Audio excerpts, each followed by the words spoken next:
Love is the connecting principle of all reality. And God is love. We see that connecting principle expressed when it speaks of our own creation.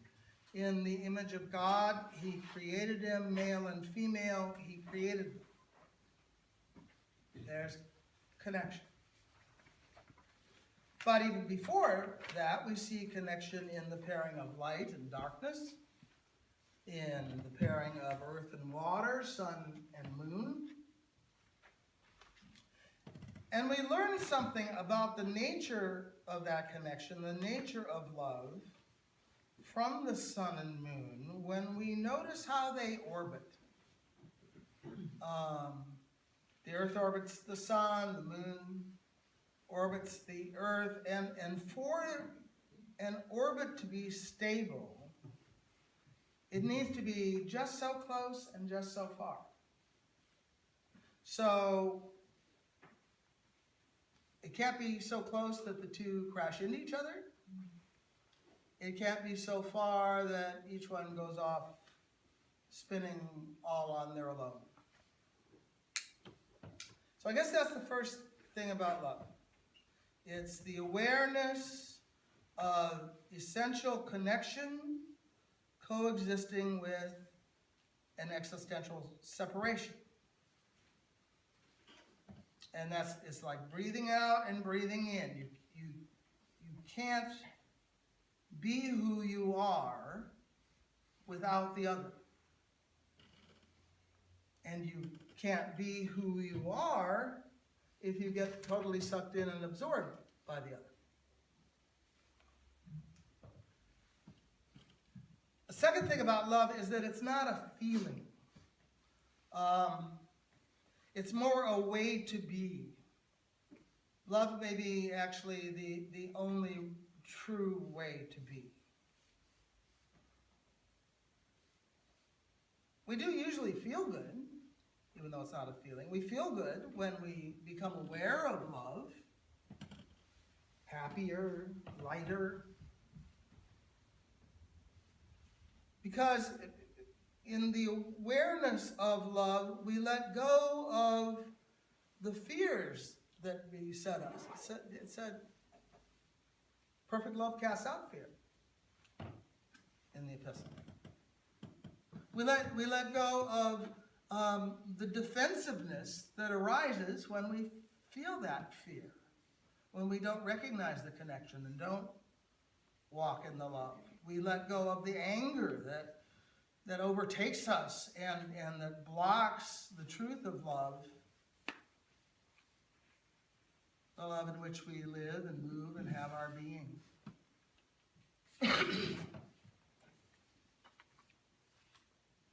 And that experience of love, of unblocked connection, can be so rare in these stressful times that we end up talking about falling in love as if the default natural condition were to be out of love. Oops, I just fell. It's a pothole. When really what's happening is that we're falling out of pain. Or the pain is falling away from us, the pain of all the disordered responses to the stressful environment we've created. The love isn't the feeling, although the feeling is lovely, which I hope you know.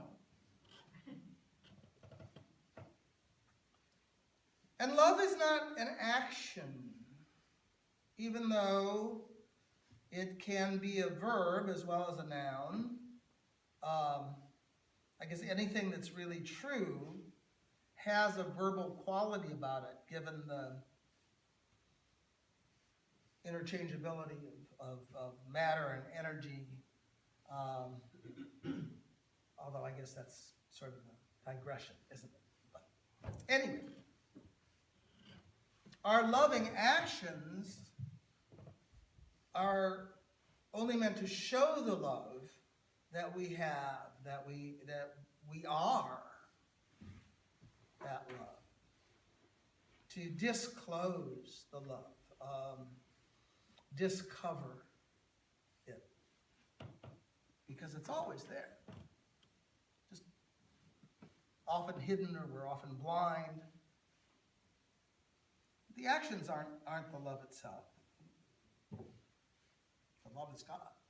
God is love. And love can do unto others as we would wish them to do to ourselves,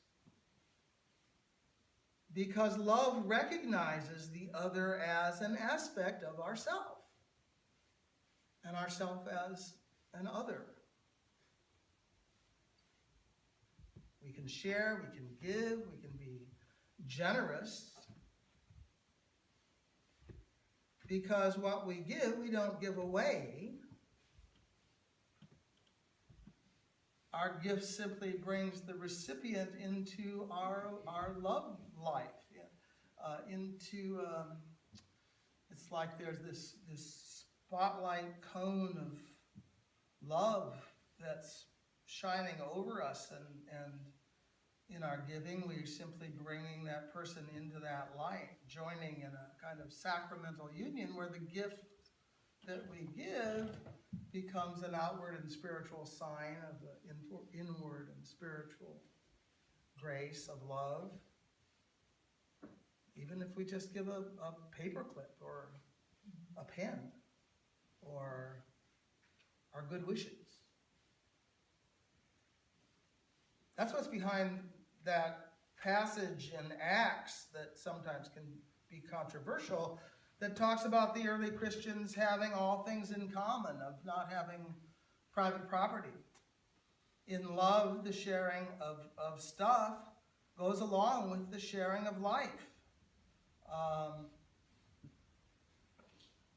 And I would bet that if there were anything that any of us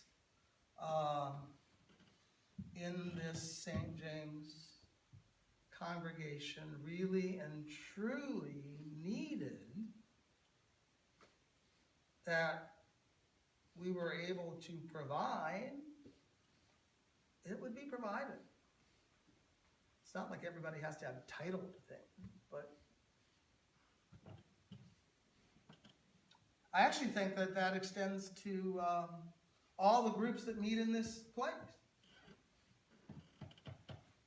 Because we have made, or God has shown, and we have seen this place to be a place of love.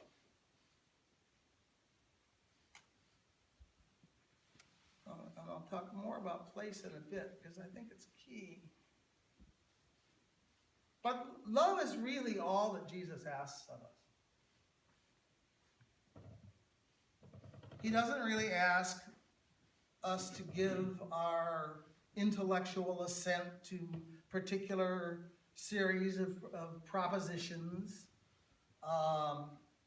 He doesn't require us to pray in a certain way, or sing in a certain way, or eat or act or in certain ways.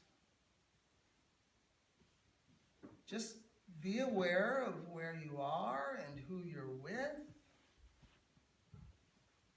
and do your best to embody love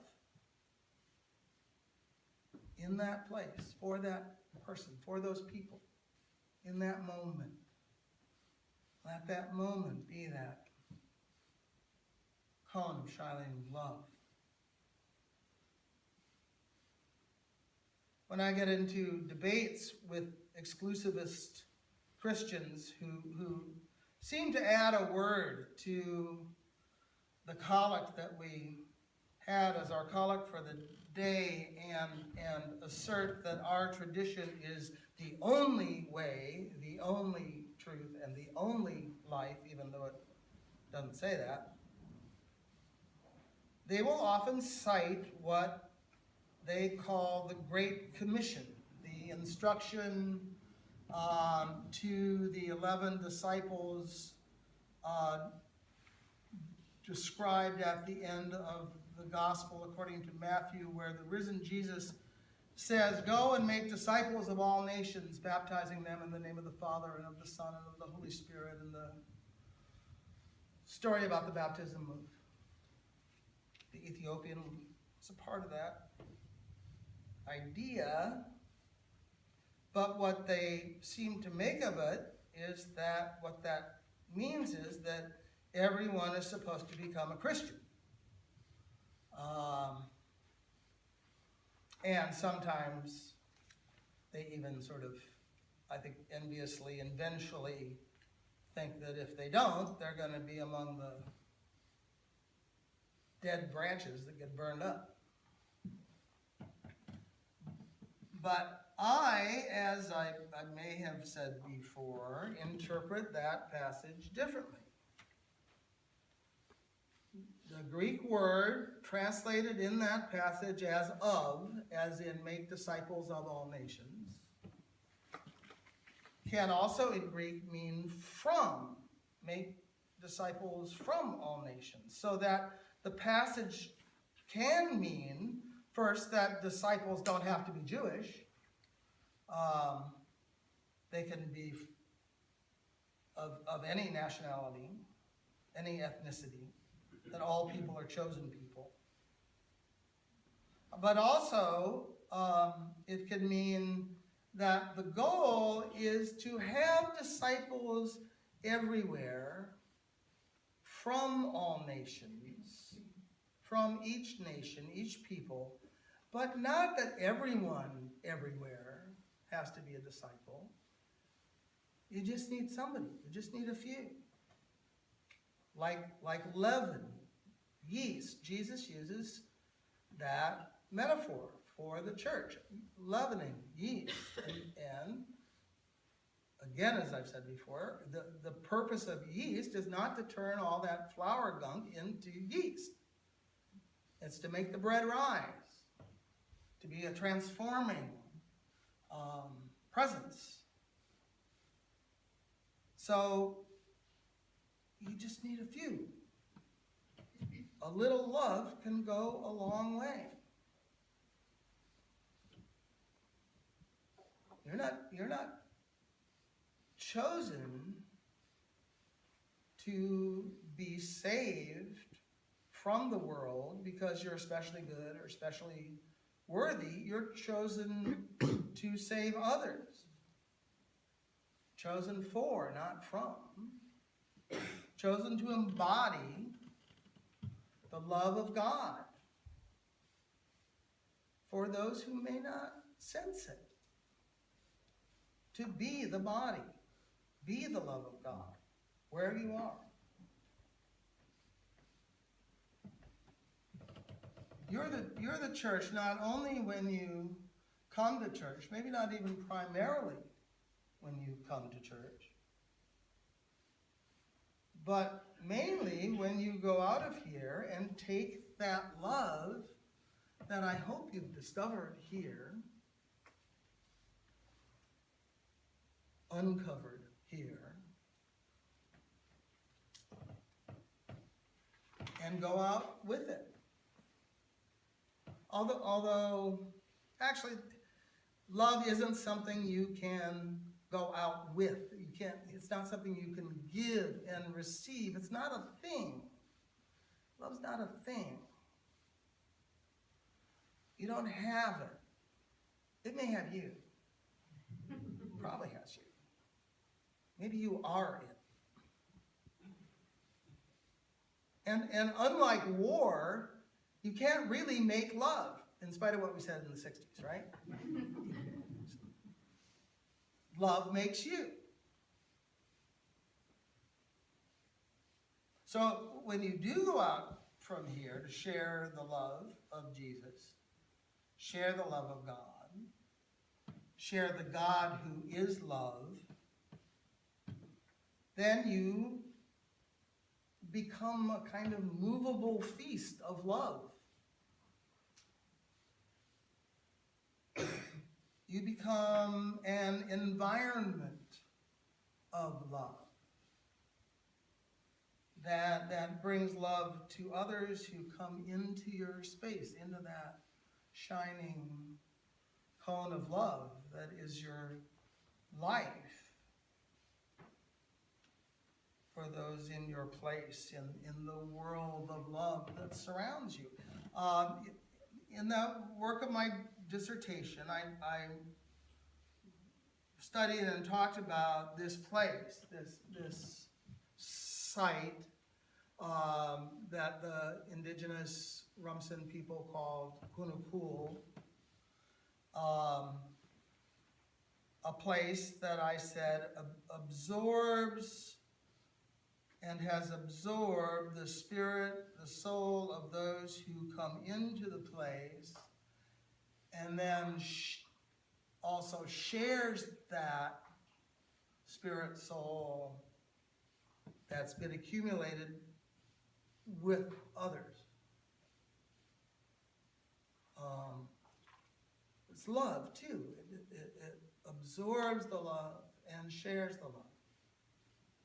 Because as a place of God, this is a place of love. God is love, right? And by coming here, being here, praying here, eating bread and drinking wine here, singing here, thinking here, chatting about who knows what during the passing of the peace here, you absorb that love.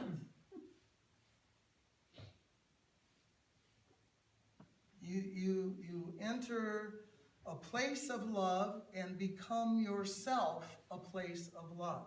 That's something else that I've come to believe, a way that I've come to see who I am and really who each of us is. We're more places than things. We're kind of places and events, maybe place events, if that's not too weird. We are not, in our nature, immortal beings trapped in a material body that, when the body dies or returns to the dust, flutters off to some heavenly afterlife. That is not now, and never has been, a Jewish or Christian understanding of human identity. We are not, or at least not only, a package of atoms and molecules functioning according to the laws of physics and biochemistry. We are place events in space and time, moving along at the speed of space and time. Each of us a conglomeration of the places, events that we've passed through. With semi-permeable boundaries of identity based on consciousness and experience. And I say semi-permeable because there are connections that influence who we are. In other words, parts of ourselves. Like the idea is that, that if you have a connection with somebody, a significant other or child or boss or whatever, there's that connection, and that relationship is part of who you are. We have connections that are part of who we are that go back and out and wherever, way beyond our conscious awareness.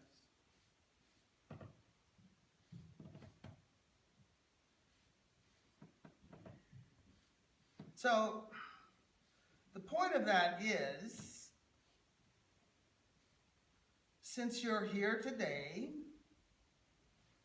and you may have been here really quite often,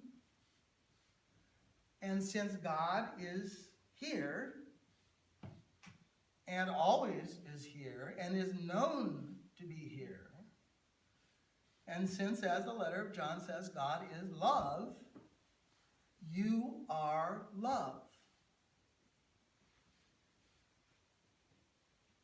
And you bring that love and share that love wherever you go. On your good days, on your bad days. Whether you know it or not, whether you feel it or not, whether you believe it or not. That's what's going on. That's pretty cool.